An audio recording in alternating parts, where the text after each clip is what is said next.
ఇరుపక్షాల వాదనల సందర్భంగా chief justice కీలక వ్యాఖ్యలు చేశారు.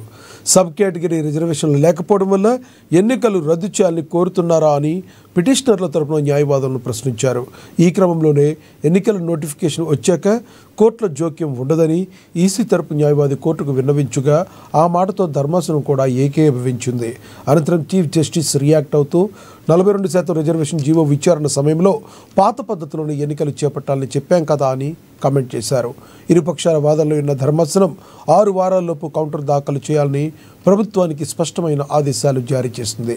ఇది విషయానికి సంబంధించి మరింత సమాచారాన్ని మా ప్రతినిధి హరీష్ లైవ్ ద్వారా అందిస్తారు. హరీష్, చెప్పండి, మీ దగ్గర ఉన్న తాజా సమాచారం ఏంటి? ఇప్పటికైనా ఒక స్పష్టమైన వైఖరి వచ్చింది అనుకోవచ్చా?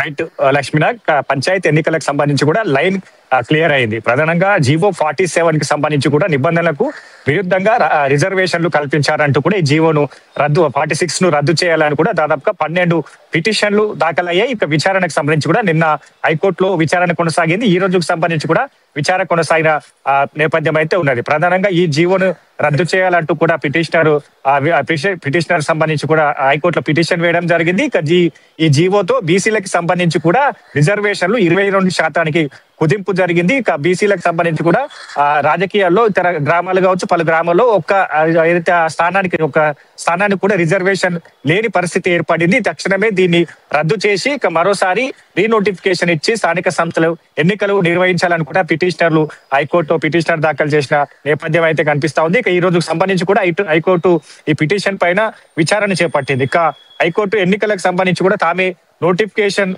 వచ్చాక తాము ఎలాంటి ఏదైతే జోక్యం చేసుకోలేదని చెప్పింది, తామే ఎలక్షన్ నిర్వహించాలని కూడా చెప్పాము. తాము ఇప్పుడు ఎలక్షన్ కి సంబంధించి కూడా రద్దు చేయాలంటూ కూడా పిటిషనర్ తరపు న్యాయవాదికి విన్నవించారు. ఇక దీనికి సంబంధించి కూడా 8 వారాల పాటు కూడా వాయిదా వేయడం జరిగింది. కౌంటర్ దాఖలు చేయాలంటూ కూడా ప్రభుత్వానికి సంబంధించి కూడా హైకోర్టు ఆదేశించిన నేపథ్యం అయితే కనిపిస్తా ఉన్నది. ప్రధానంగా జియో 46 తో ఇక బీసీలకు సంబంధించి కూడా 17% అంటే 22% సంబంధించి కూడా రిజర్వేషన్లు వచ్చింది. ఇక కేటగిరీ వైజ్ గా ABCDకి సంబంధించి కూడా రిజర్వేషన్లు కల్పించాలని పిటిషనర్ తరపు న్యాయవాదులు వినిపించారు. మరోవైపు ఈ అంశం పైన కూడా గతంలో కోర్టు తీర్పులు ఉన్నాయి. గత ఎన్నికలకు సంబంధించి కూడా GHMC ఎన్నికలకు సంబంధించి కూడా వాయిదా వేసింది. ఈ అంశాన్ని కూడా పిటిషనర్ తరపు న్యాయవాదులు లేవనెత్తారు.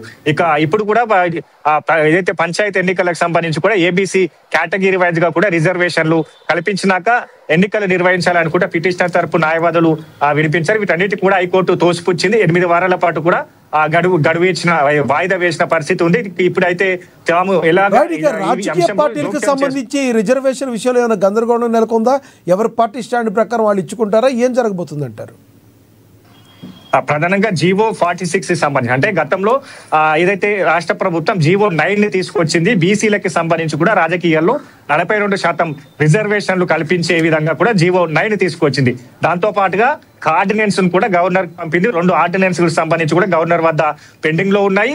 ఇక జీవో 9 ని సవాలు చేస్తూ కొంతమంది హైకోర్టును ఆశ్రయించారు, సుప్రీంకోర్టును ఆశ్రయించారు. సుప్రీంకోర్టులో వాదనలు విన్నది బుట్టంగారి మాధవరెడ్డి అనే వ్యక్తి సుప్రీంకోర్టులో జీవో 9 ని సవాలు చేస్తూ జీవో 9 ను కొట్టివేయాలి, 50% సంబంధించి కూడా సీలింగ్ క్యాప్ పెంచి రిజర్వేషన్లు పెరుగుతా ఉన్నాయి కాబట్టి ఈ జీవో 9 ని కొట్టివేయాలని కూడా ఆయనతో పాటు మరికొంతమంది సుప్రీంకోర్టులో పిటిషన్ దాఖలు చేశారు. సుప్రీంకోర్టులో వాదనలు విన్నది, దీన్ని హైకోర్టులో తేల్చుకోవాలని కూడా చెప్పింది. ప్రధానంగా హైకోర్టుకు సంబంధించి కూడా డిసెంబర్ 12వ తేదీ వరకు సంబంధించిన ఏదైతే విచారణ వాయిదా వేసిన పరిస్థితి అయితే ఉన్నది. అంటే మొత్తంగా ఈ అంశానికి సంబంధించి కూడా ఒకవైపు హైకోర్టులో మరో పిటిషన్ దాఖలై ఏదైతే స్థానిక సంస్థల ఎన్నికలకు సంబంధించి కూడా నిర్వహించాలి, పాలనా పరంగా కూడా గ్రామ స్థాయిలో కుంటుపడుతుంది, ఇక కేంద్రం నుంచి రావాల్సిన నిధులు రావట్లేదు. వీటన్నిటికి కూడా మరో హైకోర్టులో పిటిషన్ దాఖలైంది కాబట్టి స్థానిక సంస్థల ఎన్నికలకు సంబంధించి కూడా హైకోర్టు కీలకమైన ఆదేశాలు ఇచ్చింది రాష్ట్ర ప్రభుత్వానికి, అక్కడ ఈసీకి త్వరగా స్థానిక సంస్థలు ఎన్నికలు నిర్వహించాలని కూడా అప్పుడు దీనిపైన విచారణ కొనసాగుతున్న క్రమంలో కీలకమైన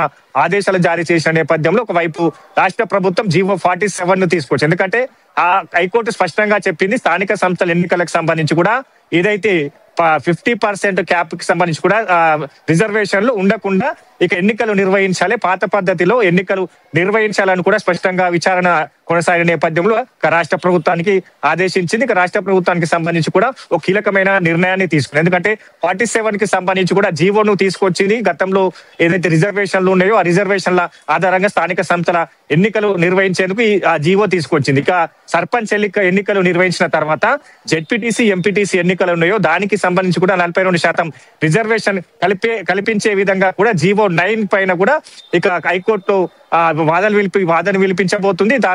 తద్వారా కేంద్ర ప్రభుత్వానికి పైన కూడా ఒత్తిడి తీసుకొచ్చేందుకు రాష్ట్ర ప్రభుత్వం కార్యాచరణ సిద్ధం చేసింది. ఎందుకంటే హైకోర్టు ఆదేశించింది, ఎన్నికలు నిర్వహించాలని కూడా టైం వాడు పెట్టింది. ఇక ఈ నేపథ్యంలో కీలకమైన నిర్ణయాన్ని తీసుకుంది.